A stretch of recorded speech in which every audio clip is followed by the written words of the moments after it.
bonjour, bienvenue encore pour ce nouveau culte, ce dernier culte confiné. Et oui, à partir de dimanche prochain, nous enregistrerons notre culte dans nos locaux. Mais ce matin, je suis vraiment heureux de vous retrouver chacun euh, pour vivre ce culte ensemble.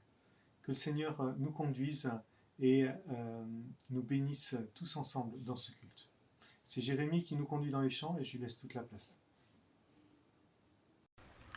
Bonjour à tous, c'est encore une joie pour moi de vous retrouver derrière vos écrans, mais se retrouver quand même tous ensemble autour de notre Dieu pour passer un temps dans la louange.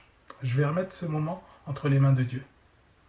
Merci Seigneur parce que tu es bon, tu es merveilleux, tu es miséricordieux et tu nous permets Seigneur, avec les moyens que tu nous as donnés, de pouvoir nous rassembler, pouvoir te louer, t'adorer, t'élever. Comme si nous étions tous ensemble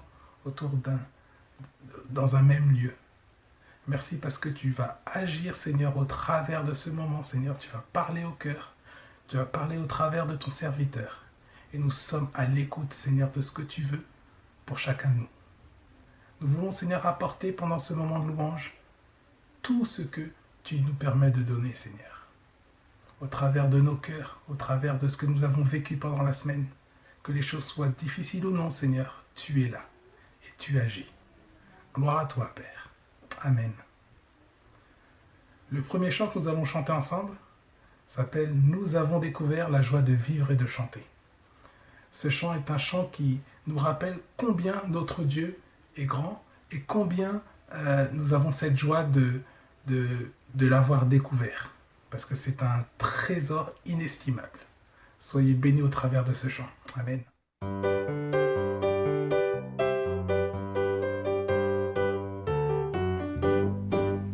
Nous avons découvert la joie de vivre et de chanter. Nous avons trouvé le bonheur, le secret merveilleux qui permet de tout espérer. Nous avons rencontré le Seigneur.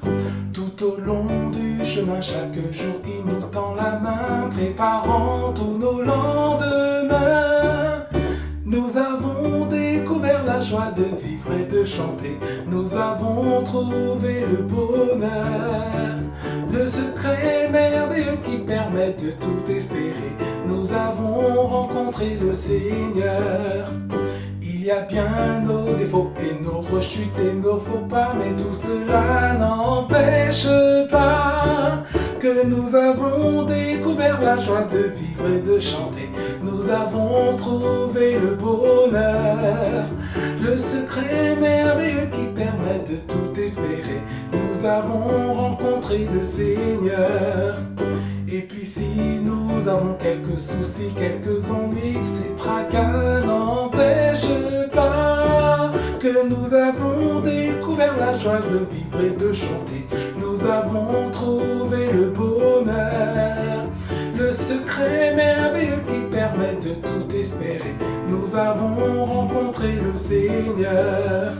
C'est pourquoi nous allons vous proclamer que nous croyons en espérant que vous aussi, vous allez découvrir la joie de vivre et de chanter. Vous allez trouver le bonheur, le secret merveilleux qui permet de tout espérer.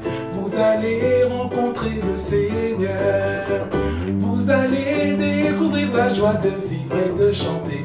Vous allez trouver le bonheur, le secret merveilleux qui permet de tout espérer. Vous allez rencontrer le Seigneur.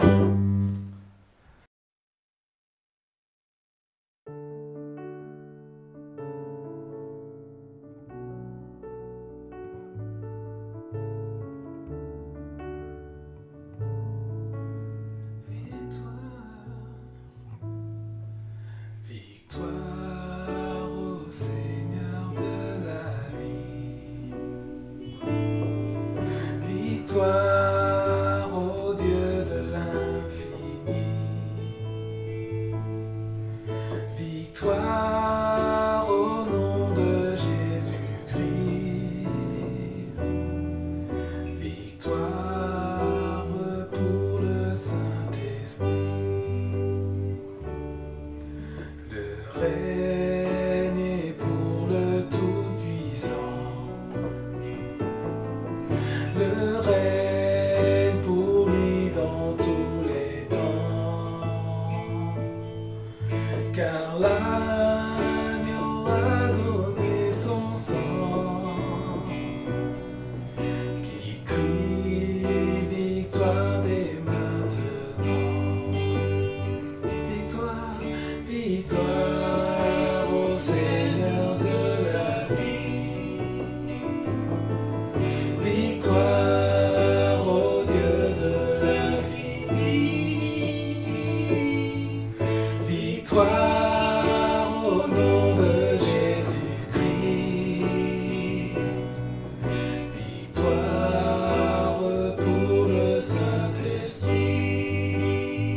Saint-Esprit. Victoire, victoire au Seigneur de la vie. Victoire au Dieu de l'infini. Victoire au nom de Jésus-Christ. Victoire pour le Saint-Esprit. Nous chantons ta victoire, ô Seigneur de la vie. Victoire au Dieu de l'infini. Victoire au nom de Jésus-Christ. Victoire pour le Saint-Esprit.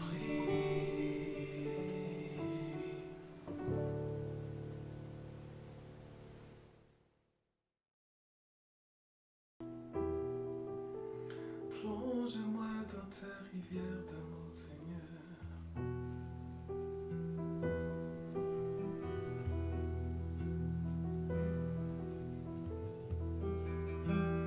Plonge-moi dans ta rivière d'amour. Plonge mon esprit dans les profondeurs de ta joie. Inonde le désert de mon âme par la douce pluie du ciel. Plonge-moi dans ta rivière d'amour. Plonge mon esprit dans les profondeurs de ta joie.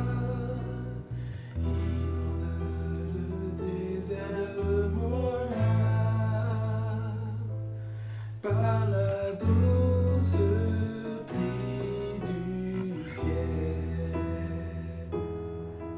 Mon âme est rafraîchie quand ton onction m'envahit. Je suis restauré, guéri quand ton onction m'envahit. Plonge-moi dans ta rivière d'amour. Plonge mon esprit dans les profondeurs de ta joie. Inonde le désert de mon âme par la douce pluie du ciel. Mon âme est rafraîchie quand ton onction m'envahit. Je suis restauré, guéri quand ton onction m'envahit. Mon âme est rafraîchie quand ton onction m'envahit. Je suis restauré, guéri quand ton onction m'envahit. Alléluia, Seigneur Jésus. Voulons nous laisser envahir par ton onction.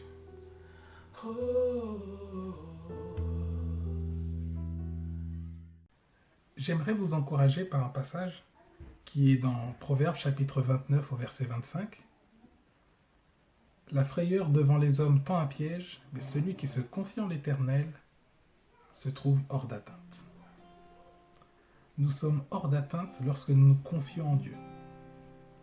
Le prochain chant que nous allons chanter dit tout simplement « J'ai confiance en mon Seigneur » le long du chemin. Nous cheminons sur ce magnifique chemin qui est notre vie, parfois semé d'embûches, mais c'est le Seigneur qui rend les choses belles. Confiez-vous en lui, soyez confiants en toutes choses, il est avec vous, et n'oubliez pas que vous êtes entourés par des frères et sœurs qui vous aiment. J'ai confiance en mon Seigneur.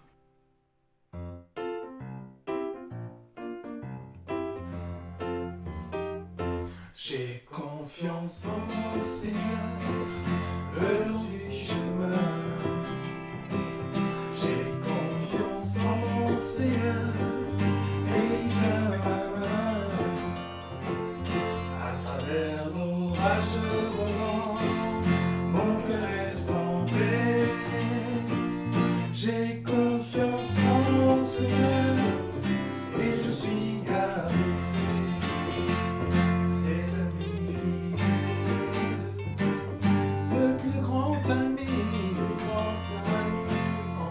Assurance, je m'appuie sur lui.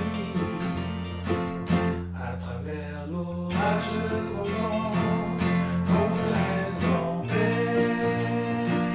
J'ai confiance en mon Seigneur, et je suis gardé. J'ai confiance en mon Seigneur, le long du chemin.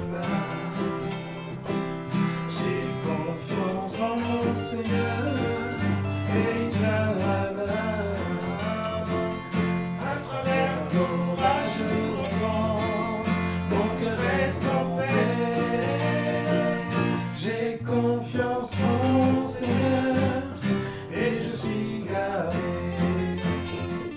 C'est l'ami fidèle, le plus grand ami, en toute assurance. Je m'appuie sur lui. À travers l'orage roulant, mon cœur reste en paix. J'ai confiance en mon Seigneur, et je suis gardé. À travers l'orage roulant, mon cœur reste en paix.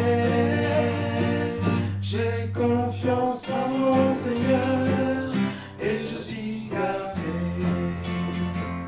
J'ai confiance en mon Seigneur, et je suis gardé. J'ai confiance en mon Seigneur, et je suis gardé. Alléluia.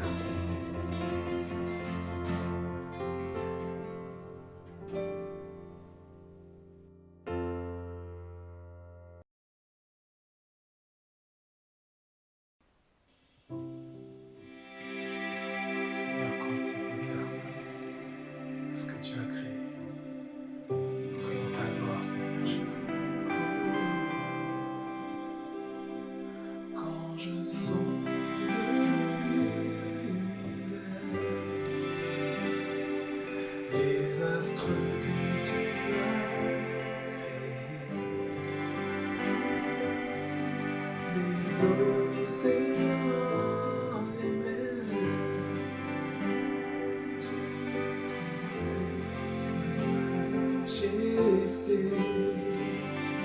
Alors mon âme veut s'écrier de tout mon cœur. Je veux chanter, oh Dieu, tu es infiniment grand, éternel puissant, roi majestueux. Oh Dieu, tu es infiniment grand, éternel puissant, roi majestueux.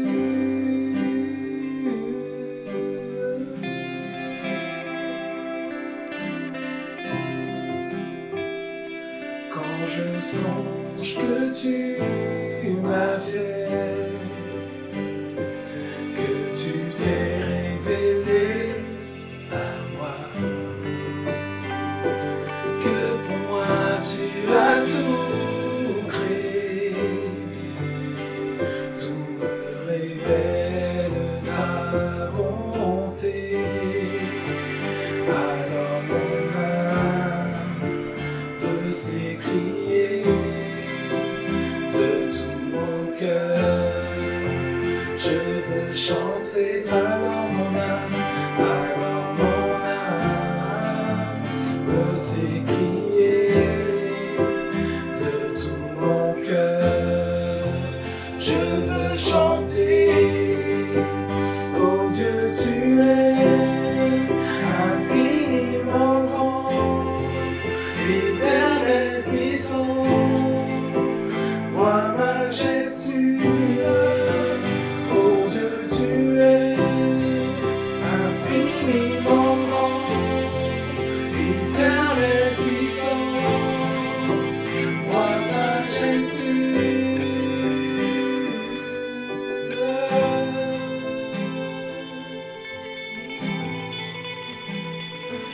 Tu es majestueux.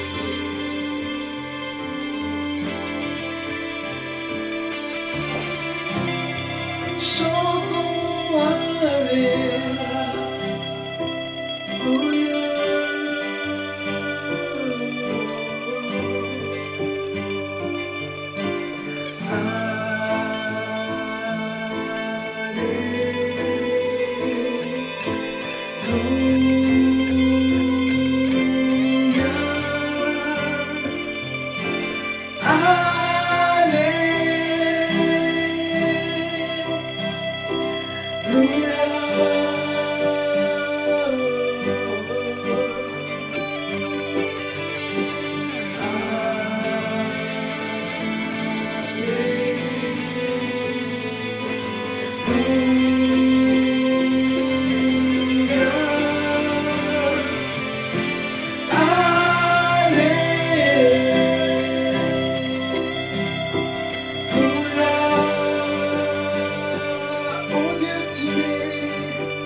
Éternel puissant, roi majestueux, oh Dieu, tu es infiniment grand, éternel puissant, roi majestueux, oh Dieu, tu es infiniment grand, éternel puissant, roi majestueux, oh Dieu, tu es infiniment grand, éternel puissant, roi majestueux.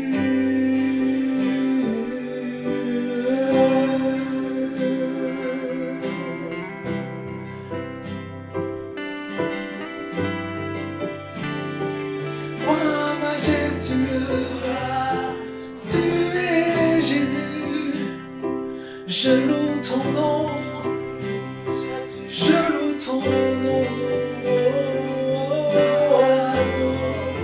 Tu es majestueux.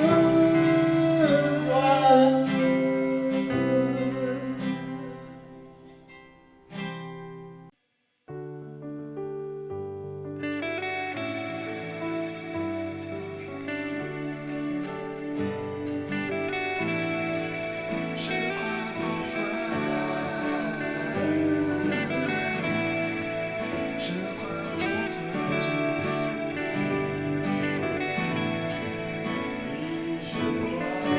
Je crois en Jésus. Je crois qu'il est le Fils de Dieu. Je crois qu'il est mort et ressuscité. Et je crois qu'il a payé pour tout.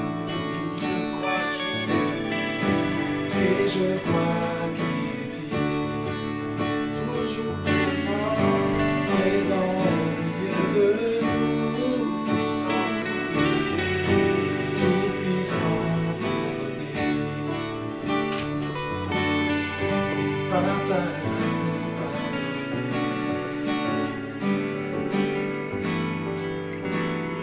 Je crois en toi, Seigneur.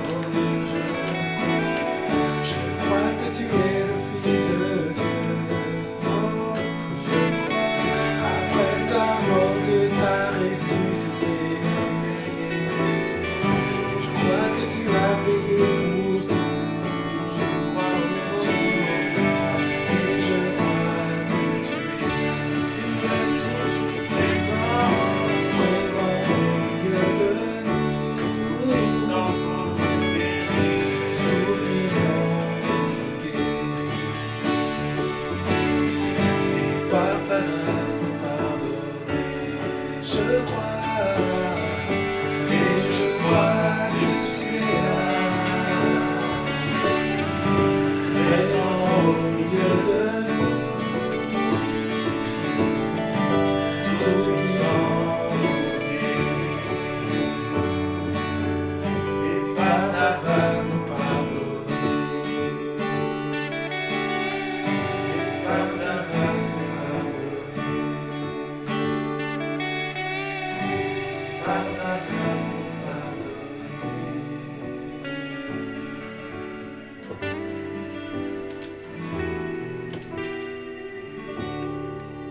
Alléluia Seigneur, c'est par ta grâce que tu pardonnes.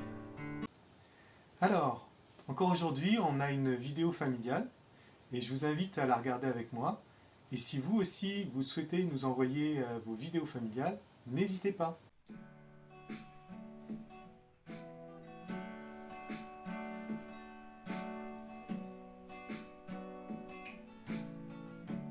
J'espère encore.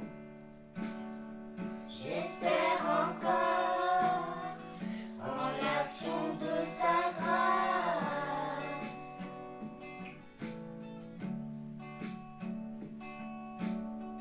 Là où l'échec prononce ses menaces,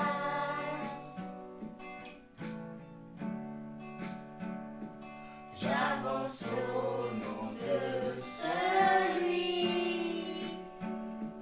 qui a affronté la mort pour qu'en sa grâce aujourd'hui, j'espère encore, j'espère encore. Tu es le Dieu de l'impossible, tu règnes encore, tu règnes encore. Jésus, ton nom est infaillible, tu règnes encore, tu règnes encore.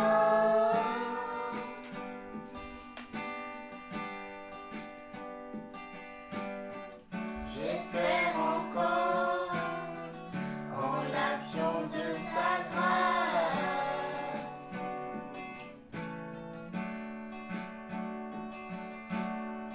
Là où le doute de la foi prend la place,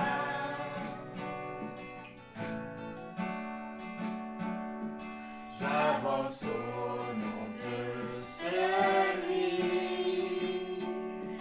dont on a brisé le corps à travers l'ombre et la nuit.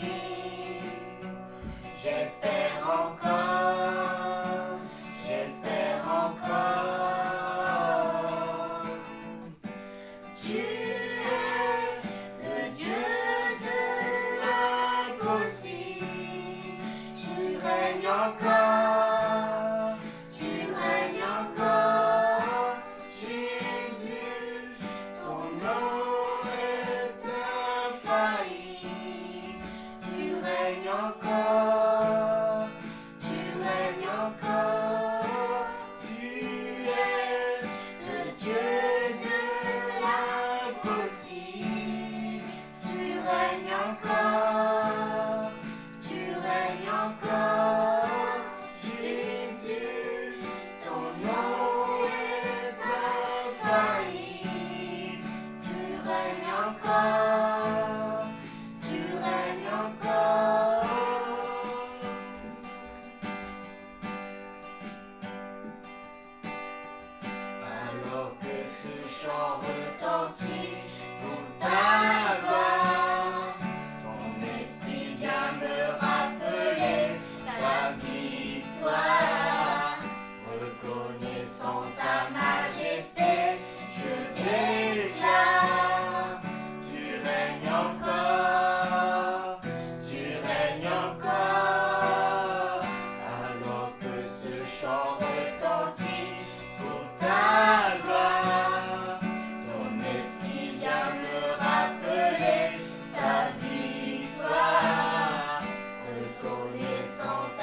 Bonjour à tous, nous sommes vraiment heureux ce matin de partager ce culte ensemble, par vidéo bien sûr, mais ensemble tout de même, que Dieu vous bénisse. Alors d'abord une bonne nouvelle, c'est que ceux qui avaient été atteints du coronavirus, parmi nos membres et nos amis, eh bien, sont soit guéris, soit en très très bonne voie de guérison, et nous bénissons le Seigneur pour cela. Nous sommes vraiment heureux de les voir retrouver leur santé. Mais bien sûr, la question maintenant, c'est la reprise de nos réunions qui est dans tous les esprits. Alors à partir de demain, bien sûr, les choses changent un petit peu, c'est-à-dire que nous avons la possibilité à quelques-uns de nous réunir dans les locaux, de sorte que notre culte de la semaine prochaine sera enregistré dans nos locaux, mais malheureusement plafonné à 10 personnes. Alors ce sera les équipes de louanges, de sono, tout ça. Nous ne pourrons pas encore vous inviter vraiment dans le local. Ce sera la situation jusqu'au 2 juin. Et à partir du 2 juin, nous l'espérons, ce n'est pas encore décidé, mais le gouvernement nous donnera sans doute l'autorisation de nous réunir dans nos locaux un peu plus nombreux. Mais tout de même, avec des contraintes très fortes que nous allons gérer au mieux, dont nous parlerons le temps venu, mais qui ne nous permettront pas sans doute de reprendre le culte vraiment pleinement sous la forme que nous le connaissions. Mais nous pourrons sans doute dans le local être plus nombreux. Voilà, nous attendons les nouvelles et nous vous les donnerons bien sûr avec attention et avec joie. Alors, nous sortons du confinement, mais cependant, nous savons que beaucoup de nos amis ont été vraiment très, très éprouvés, à la fois dans leur santé pour quelques-uns, mais aussi que parfois financièrement ou dans d'autres domaines de la vie. Et nous avons une Église qui est très solidaire en fait. Il y a eu de belles occasions de solidarité qui ont été faites ces années passées, mais nous souhaitons dans ces circonstances passer à un grade supérieur d'organisation pour mieux détecter les besoins et mieux y répondre avec les moyens dont nous disposons. C'est pour cela que nous avons mis dans un premier temps en place une antenne, ce que nous appelons une antenne, c'est-à-dire des 4 personnes que nous avons désignées pour détecter, pour entendre quels pourraient être les besoins dans l'Église. Non pas que nous engagions forcément avec nos mesures, avec nos moyens à pourvoir tous les besoins de tout le monde, mais tout de même aider matériellement ou d'autres façons, de bien d'autres façons, ceux qui en auraient besoin. Alors l'antenne en question est composée donc de Désiré, de Jennifer, de Suzanne et de Boré. Leur numéro de téléphone s'affiche là et vous pouvez donc sans doute les contacter si vous connaissez quelqu'un qui serait dans le besoin. Voilà, que Dieu bénisse tout cela, nous voulons vraiment être solidaires et prier pour cela. Alors nos cultes continuent donc sur le site, vous savez c'est addpoissy.com, donc addpoissy.com. C'est donc notre site par lequel vous pouvez entrer, et c'est une démarche un peu comme vous alliez à l'église, vous allez sur le site, comme si vous alliez à l'église, et vous découvrez le culte auquel vous pouvez participer. Vous pouvez aussi trouver des annonces et diverses informations, notamment aussi trouver à disposition une vidéo qui est mise à disposition des enfants chaque dimanche, donc vous pourront vous aussi avoir leur moment avec l'église, dans l'église, pour la gloire du Seigneur. Au-delà de cet accès à l'église par le site, vous pouvez aussi, bien sûr, participer à nos réunions Zoom. Et donc, tout d'abord, cet après-midi, bien sûr, cet après-midi, à 16h, nous maintenons nos réunions de l'après-midi à 16h, nous aurons un partage biblique. Un partage biblique, et le thème cet après-midi, ce sera Jésus devant Pilate. Vous savez, c'est quand même quelque chose, un dialogue là qui s'est instauré, qui est plein de richesses et d'enseignements. Et donc, voilà, Jésus devant Pilate, cet après-midi, nous partagerons autour de ce sujet, chacun pourra exprimer ce qu'il comprend du texte, et nous aurons un partage qui sera très riche. Il s'agit donc dans l'évangile de Jean, au chapitre 18, du verset 1er, jusqu'au verset 16, et du chapitre 19, donc Jean 18, 1 à 19, 16. Voilà. Mais par ailleurs, nous avons bien sûr notre réunion de prière, et c'est bien de prier, l'Église s'unit. Vous savez, les réunions de prière sont ferventes et nombreuses et utiles, et le Seigneur entend et répond. Donc c'est important que vous soyez là. Que feriez-vous mardi soir de mieux que d'être devant l'écran pour prier avec nous? Serait-ce que l'émission de télévision serait plus intéressante que cela? Plus importante? Plus efficace? Non, je crois que nous serons ensemble encore mardi soir dans la prière. Si vous voulez participer à cette réunion, vous nous envoyez un petit email ou vous nous téléphonez et on vous enverra les codes, bien sûr, pour vous joindre à cette réunion. De même, nous avons d'autres réunions Zoom destinées aux jeunes, le 22 mai, donc le 22 mai, réunion Zoom des jeunes, et pour ce qui concerne les collégiens, réunion le 16 mai. Mais je pense que les collégiens comme les jeunes ont les informations directes par ailleurs, mais vous pouvez les inviter et inviter les jeunes qui sont autour de vous. Que Dieu vous bénisse. Voilà. Sinon, bien sûr, chaque mardi, nous avons notre email d'information. Donc vous recevez chaque mardi, normalement. Si vous ne l'avez pas, vous pouvez nous le demander. Un email qui fait un peu le point de la vie de l'Église et des diverses informations d'actualité par rapport à l'Église. Voilà. Nous faisons le maximum pour garder le meilleur contact avec vous et que l'Église puisse continuer d'aller de l'avant, solidaire, unie, bénie du Seigneur. Que Dieu soit béni. Voici maintenant le temps de la parole de Dieu. Alors ce matin, nous sommes gâtés, nous avons un invité. Nous avons invité donc notre frère Marc Bretéché, que certains d'entre vous connaissent, parce qu'en son temps, il était venu avec la chorale de l'église de Morsan-sur-Orge dans notre ancien local à Poissy, et puis on avait participé avec lui aussi au week-end d'église, inter-église, et nous sommes vraiment heureux de l'accueillir ce matin pour qu'il ait toute la place de nous communiquer ce que le Seigneur a mis sur son cœur. Que Dieu vous bénisse. Soyez attentifs, soyez fidèles. Amen. Bonjour, très heureux de pouvoir être parmi vous ce matin. Je tiens à remercier le pasteur Dominique Taillefer, Patrick Boutinon pour cet honneur qu'ils font de m'accueillir sur leur site de l'église, l'Assemblée de Dieu de Poissy. C'est particulier de se retrouver derrière une caméra pour annoncer la parole de Dieu. Étant confiné depuis un bon moment maintenant, depuis des semaines, c'est à la fois une complication, à la fois une souffrance pour certains, mais aussi un temps de grâce et de bénédiction pour d'autres, car effectivement, il y a un temps où l'on peut se placer devant Dieu. Il y a des temps qui sont donnés par le Seigneur, des temps que l'on ne reconnaît pas forcément, mais des temps qui sont précieux, des temps où on peut s'approcher particulièrement de Dieu, s'approcher particulièrement de sa parole.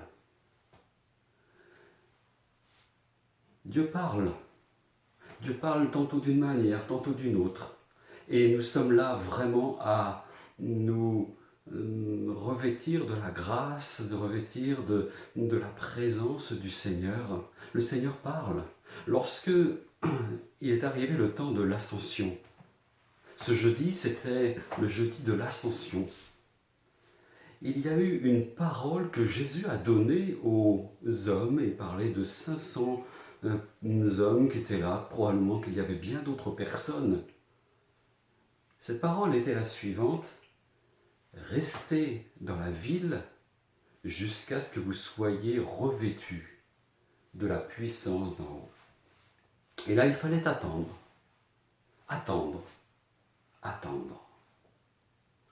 Et c'est 10 jours après. Ils ne le savaient pas. Ils ne savaient pas le temps qu'il fallait attendre. Mais 10 jours après, nous allons voir quelque chose d'extraordinaire dans Jérusalem. C'est qu'il va y avoir 120 qui vont persévérer. 120 qui vont être là et qui vont recevoir la puissance d'en haut, la puissance du Saint-Esprit, la puissance qui venait de Dieu, et des langues telles des langues de feu vont se poser sur les uns et sur les autres. Et chacun dans différentes langues vont parler des merveilles, des œuvres grandioses de Dieu. On peut se dire, après réflexion, et c'est toujours facile de regarder après ce qui s'est passé et de refaire le match, si vous me permettez l'expression, de se dire, eh bien, j'aurais dû persévérer un peu plus. Il y a eu cette grâce qui est venue. Aujourd'hui, beaucoup sont à se dire, mais voilà, on aurait dû anticiper par rapport à ce virus, on aurait dû avoir plus de masques, on aurait dû avoir plus de ceci, on aurait dû mieux s'organiser, on aurait dû être moins dépendant des importations. Il n'y arrive rien sur cette terre qui ne soit déjà écrit dans le plan de Dieu. Et nous avons été surpris par ce jour où, à un moment, les autorités de notre pays ont dit « voilà, vous serez confinés pour 15 jours ». Et voilà plus de 50 jours que nous sommes confinés. Et nous ne savons pas combien de temps cela durera, peut-être quelques semaines, quelques mois. Peut-être que ce sera une liberté qui sera moindre. Et ce qui m'intéresse, c'est ce que Dieu dit, et la soudaineté de ce jour a été surprenante, mais il y aura aussi une soudaineté dans la venue de Jésus-Christ. Et ma question ce matin, face à la soudaineté du jour, êtes-vous prêt? Face à la soudaineté du jour, es-tu prêt? Il y avait, comme chaque année, le 1er janvier 2020, à minuit ou à 0h00,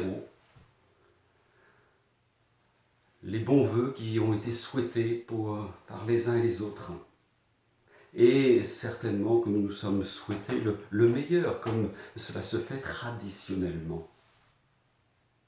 Quelques mois plus tard, est-ce que nous nous imaginions à cette date du 1er janvier que par l'entremise d'un virus microscopique venu de Chine, ça aurait pu être d'ailleurs, mais venant de très loin, cela mettrait en cause, cela mettrait en difficulté les systèmes économiques, les systèmes financiers, les systèmes sociaux, les systèmes commerciaux, industriels de notre planète. Même les fonctionnements des églises sont mis à mal. Qui l'avait prédit? Quels sont même les hommes de Dieu qui l'avaient prédit? Est-ce que nous étions prêts? Est-ce que j'étais prêt? J'aimerais avec vous faire la lecture de l'évangile de Luc, en une partie tout au moins, chapitre 17. Et nous lirons à partir du verset 22. Luc 17, verset 22, jusqu'au verset 33. Et il, c'est-à-dire Jésus, et il dit aux disciples, « Des jours viendront où vous désirerez voir un des jours du Fils de l'homme, et vous ne le verrez point. On vous dira, il est ici, il est là. N'allez pas, ne courez pas après, car comme l'éclair resplendit et brille d'une extrémité du ciel à l'autre, ainsi sera le Fils de l'homme en son jour. Mais il faut auparavant qu'il souffre beaucoup, qu'il soit rejeté par cette génération. Ce qui arriva du temps de Noé arrivera de même au jour du Fils de l'homme. Les hommes mangeaient, buvaient, se mariaient et mariaient leurs enfants jusqu'au jour où Noé entra dans l'arche. Le déluge vint et les fit tous périr. Ce qui arriva du temps de Lot arrivera pareillement. Les hommes mangeaient, buvaient, achetaient, vendaient, plantaient, bâtissaient. Mais le jour où Lot sortit de Sodome, une pluie de feu et de soufre tomba du ciel et les fit tous périr. Il en sera de même le jour où le Fils de l'homme paraîtra. En ce jour-là, que celui qui sera sur le toit, qui aura ses effets dans la maison, ne descende pas pour prendre, et que celui qui sera dans les champs ne retourne pas non plus en arrière. souvenez-vous de la femme de Lot. Celui qui cherchera à sauver sa vie la perdra, et celui qui la perdra la trouvera. Amen. Il y avait dans ces temps des temps particuliers. Et je crois qu'il faut aussi réaliser que dans les derniers jours, il y aura aussi des moqueurs, il y aura aussi des gens qui marcheront dans leur propre convoitise. Êtes-vous prêts? Étions-nous prêts? Est-ce que nous sommes prêts à voir ce phénomène d'église fermée, ce phénomène de magasins fermés, ce phénomène de transport vraiment pénalisé? Je crois que lorsque nous avons l'habitude d'aller à l'église, nous sommes un peu décontenancés de voir que les modes de fonctionnement sont différents. Dans nos vies, est-ce que nous sommes prêts à recevoir quelque chose de nouveau de la part du Seigneur? Est-ce que les activités de l'Église qui ont été bouleversées ne sont pas à être quelque chose de difficile à vivre?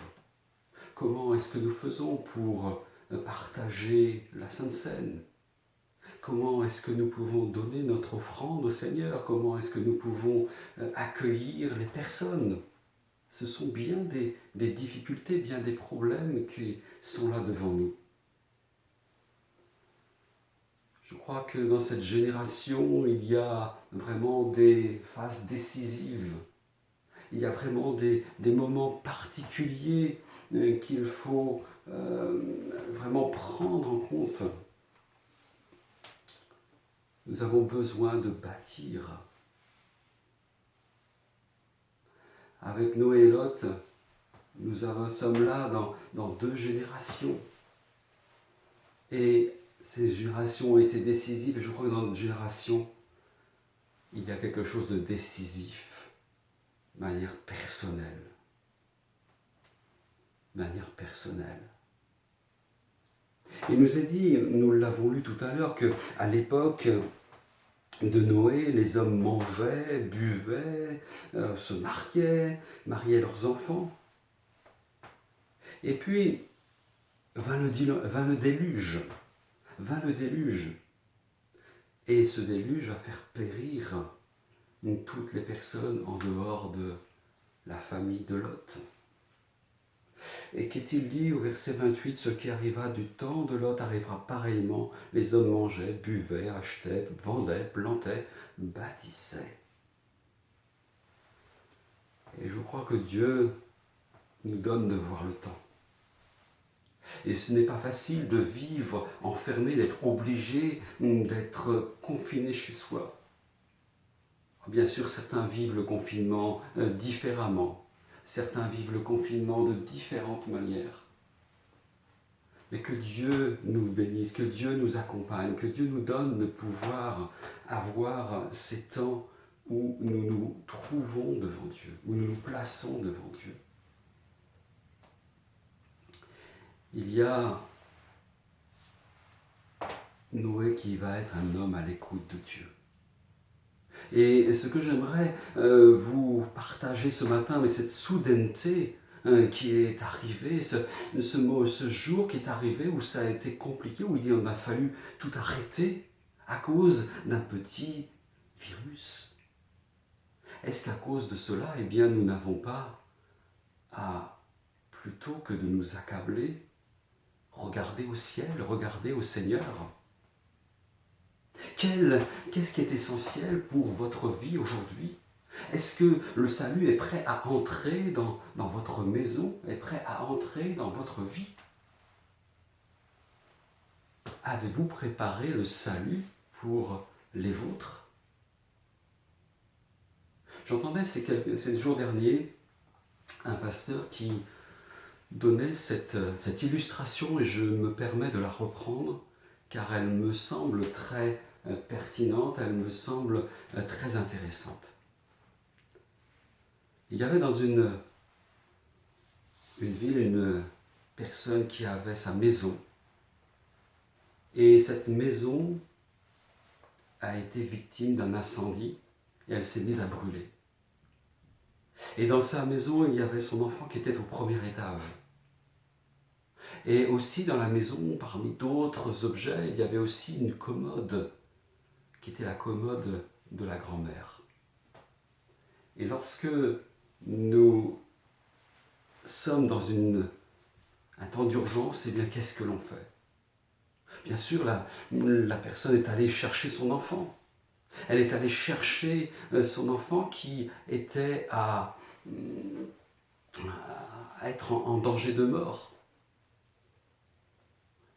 Et c'est vrai que même si on aime énormément la grand-mère qui est partie, la commode qui était là, eh bien il y a des priorités essentielles dans la vie. Et je crois que bâtir sa vie, bâtir le salut dans sa maison, bâtir le salut dans sa propre existence est important.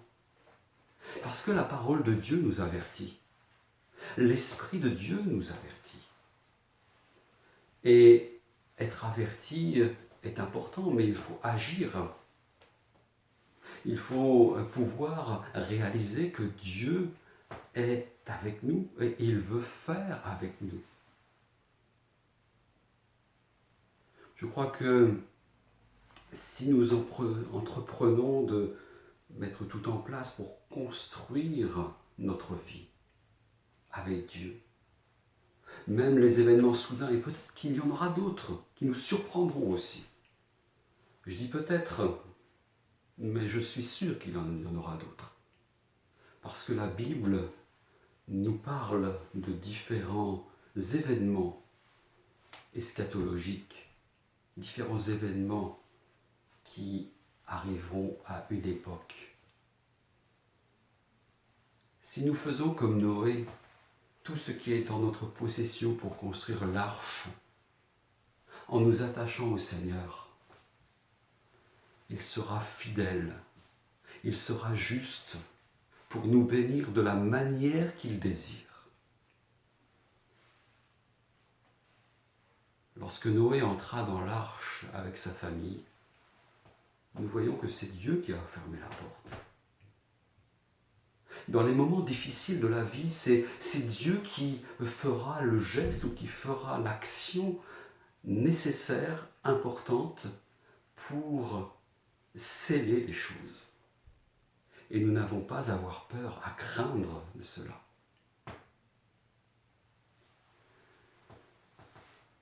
Vous dites peut-être, oui d'accord, mais j'ai besoin de sauver ma vie en premier.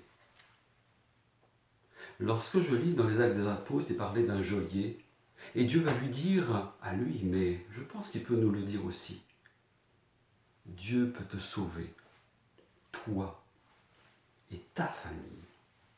Dieu peut te sauver, toi et ta famille. Peut-être que vous dites aussi, mais pourquoi il faudra que je mette de l'ordre dans ma maison?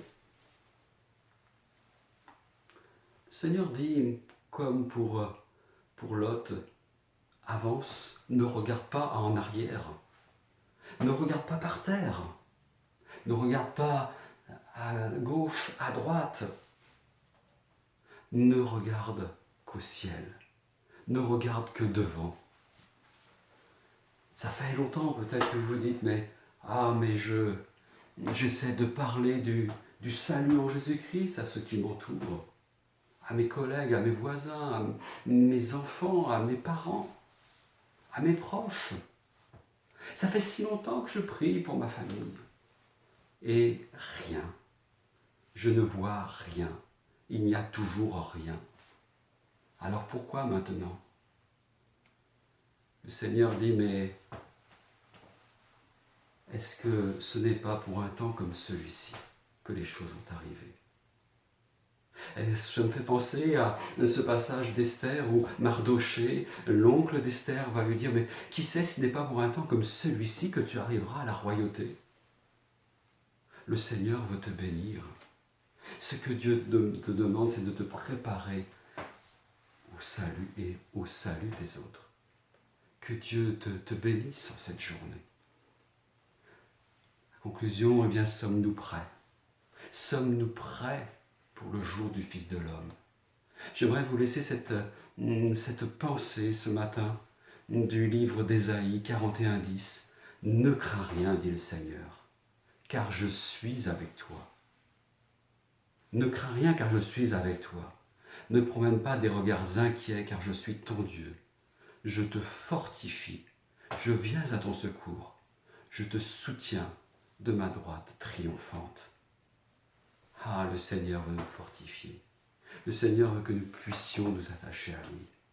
Lorsque Jésus a tout accompli à la croix, il a fait toutes choses pour que nous puissions regarder à lui, avoir confiance en lui. Dieu veut que vous regardiez à lui. Jésus reviendra soudainement, de la même manière qu'il a été enlevé au ciel au moment que nous appelons l'ascension. La question ce matin, es-tu prêt? Es-tu prête? Est-ce que vous êtes prêts? Est-ce que je suis prêt? J'aimerais que nous puissions demander à Dieu sa grâce, car le secours vient de sa grâce. Le secours vient de celui qui a tout accompli à la croix du Calvaire, qui nous a accordé le salut, c'est-à-dire Jésus-Christ. Alors prions ensemble. Seigneur, nous voulons te bénir et nous voulons te remercier ce matin pour ce temps qui nous est donné de pouvoir ouvrir ta parole. Nous ne sommes pas dans des conditions habituelles. Nous sommes là avec ces contraintes qui sont dues au confinement, aux difficultés de la vie. Mais Seigneur, ce que nous savons, c'est que toi, tu es le même. Tu es celui qui nous demande si nous sommes prêts parce que tu as déjà tout préparé. Et quelle que soit la soudaineté de ce qui arrivera, nous croyons que tu maîtrises toutes choses et que ta parole, que ton Saint-Esprit nous conduit pour rester ferme dans tes voies. Que ton nom soit béni, que ton nom soit glorifié en cette journée. Amen. Que Dieu vous bénisse. Amen.